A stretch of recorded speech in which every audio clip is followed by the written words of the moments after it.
বন্ধুরা আমরা এখন চলে এসেছি বর্ধমানের শস্য ভাণ্ডার বলা হয় বর্ধমানকে, সেই বর্ধমানে। আর এখন আছে একটা পেঁয়াজ খেতে এসেছি।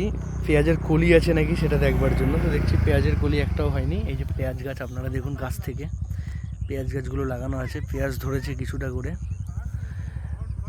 আর পেঁয়াজ কলির জন্যই আমি এসেছিলাম, রাস্তা দিয়ে যাচ্ছিলাম স্কুটার নিয়ে।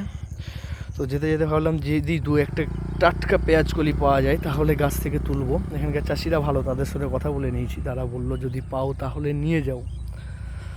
তো দেখি এখন একটাও নেই। আর এই যে বোন খুঁজছে পেঁয়াজ কলি।